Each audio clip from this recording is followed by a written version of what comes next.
Salut à tous, aujourd'hui je vais vous faire une petite vidéo sur comment choisir et se faire un équipement airsoft potable, pour pas dire assez bien, dès qu'on a un équipement airsoft jouable. En premier lieu, on va commencer par la réplique. Alors la réplique, c'est la réplique principale, c'est l'incontournable, c'est avec la seule chose avec quoi on ne peut pas commencer. À partir du moment où une réplique et une paire de lunettes, on peut commencer à faire de l'airsoft. Après, c'est sûr que les répliques d'airsoft, il y en a à commencer, des milieux de gamme, des hauts de gamme, des cheap. Voilà, donc il y en a de toutes sortes. Alors, pour commencer, autour de la réplique airsoft. Donc, une réplique airsoft, bien pour commencer, ça va se jouer, comme je l'ai dit dans des précédentes vidéos, entre une Joule 5. Voilà. Après, des chargeurs high cap, voilà, tout ce qu'il faut. Après, ce qui est bien toujours, c'est une petite visée. Donc type ACOG, point rouge, une mire améliorée, un truc comme ça c'est toujours pas mal. Un bipied pour la précision à longue portée, si jamais il y en a une de précision à longue portée bien entendu. Dès qu'on est à une joule, franchement la précision à longue portée, elle n'est pas toujours super bonne. Et après, les trucs pour la customisation comme un silencieux qui peuvent être adaptés. Voilà tout ce que j'ai à dire autour de la réplique. Donc on va la poser là.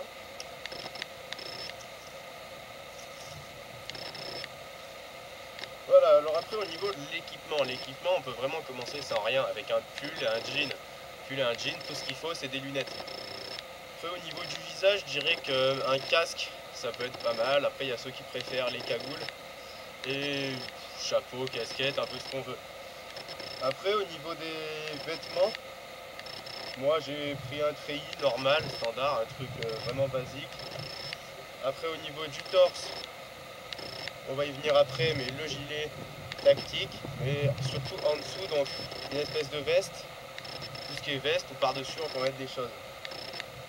Alors après au niveau des gilets tactiques, donc pour le choix du gilet, le gilet c'est vraiment bien. Il y en a qui diront ouais en jouant sniper on préfère prendre une ghillie, ça c'est pour les snipers. Après une ghillie avec un fusil d'assaut ça n'a aucune utilité.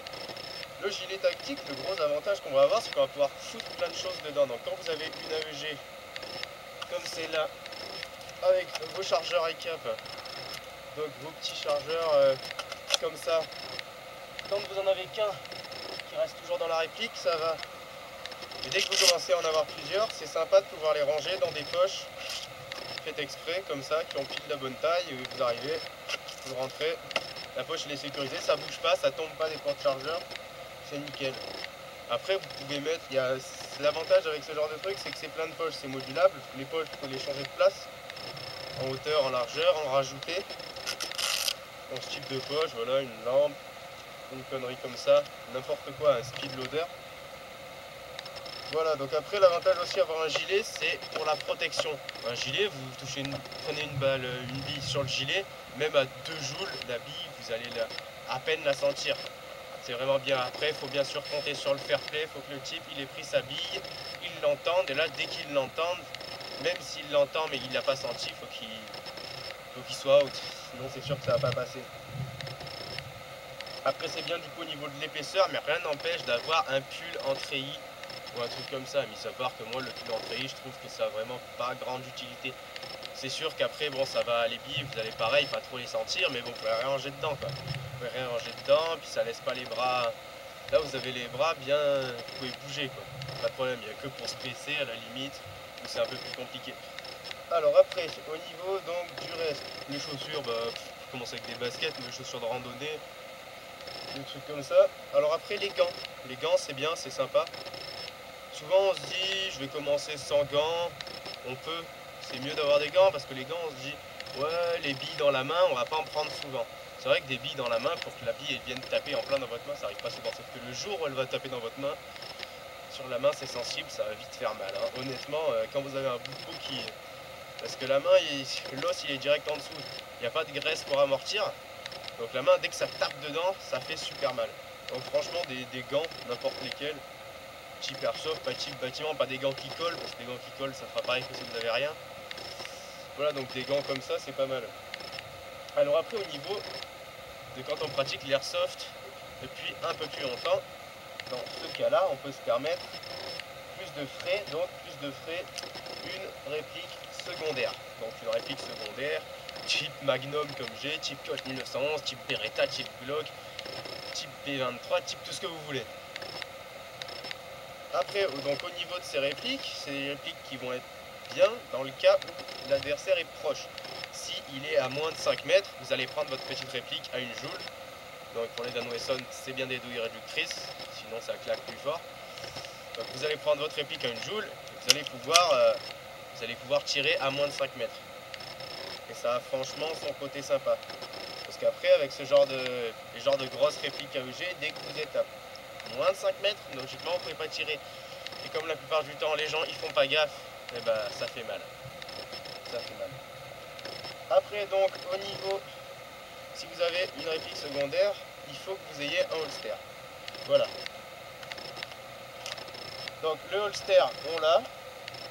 Franchement, il y a ceux qui mettent juste des petits holsters comme ça qui s'accrochent à la ceinture. Le problème que j'ai avec ce holster, moi, c'est que le holster, dès que vous l'avez, vous pourrez, il bouge dans tous les sens. Le top, moi, je trouve, c'est ça. C'est un holster qui vous attrape là, à la ceinture, pour soutenir le poids. Et vous avez une ou deux sangles qui vous ceinturent la jambe, comme ça, vous pouvez y aller. Ça bouge pas, ça bougera pas. Le truc, votre flingue, il va pas tomber. C'est vraiment le gros aspect pratique. Alors moi, il y a une poche en plus, j'en profite pour mettre un speed loader. Bon bah voilà quoi. C'est ça le côté sympa aussi. Alors après, donc au niveau de les attaches, bon bah c'est bien serré. Franchement, c'est sympa ce holster parce que ça bouge vraiment pas. Après celui-là, ça reste quand même un holster type n'importe quoi. Vous pouvez tout rentrer dedans, il suffit de le resserrer. Franchement, c'est nickel. Alors après, qui dit holster dit sangle. Donc sangle, c'est-à-dire que si vous avez votre réplique principale dans les mains, vous voyez un type à droite, comme ça, et ben vous attrapez votre grande réplique.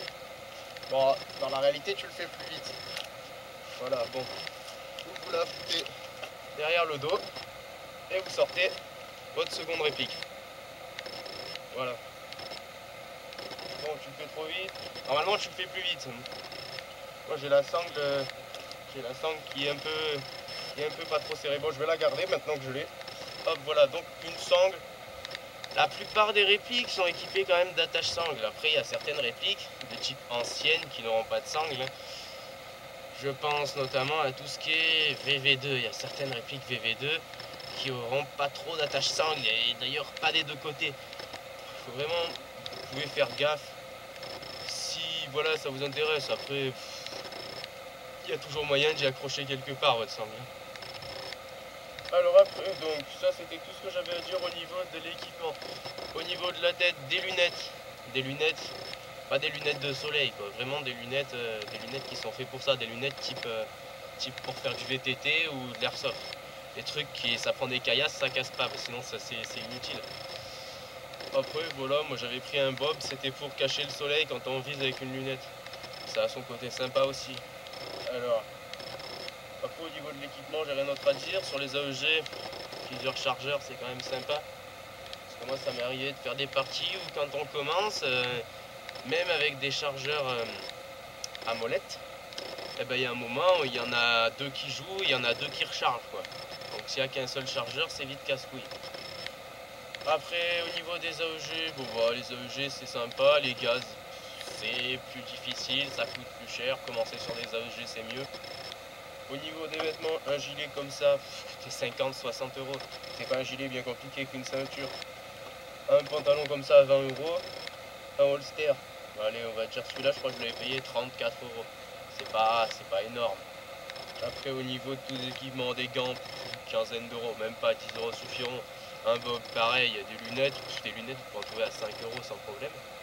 Une cagoule, pareil, 10 boules. Ce qui coûte vraiment le plus cher, c'est tout ce qui est équipement réplique.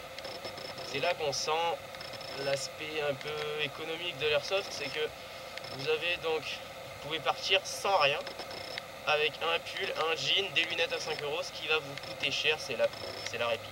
C'est la réplique, c'est ce qui coûte le plus cher, entre 100 et perpète. Entre 100 et 5000 euros pour la minigun, quoi, voilà, c'est ça. Alors vous trouverez des répliques à moins cher, des répliques de point, type Colt. J'avais un copain qui avait commencé avec un Colt à 40 €. Bon, un Colt à 40 € c'est bien. Tu touches ta cible une fois sur pas possible, à 10 mètres tu chopes personne quoi. La précision c'est une bille à droite, une bille à gauche, une bille en haut, une bille en bas, une bille au milieu quoi. C'était vraiment ça. Après, au niveau des pics de points, là où ça commence à attaquer sur des choses sympas en termes de finition et en termes de précision, c'est autour des 80 à 120 €. Pas la peine de mettre beaucoup plus.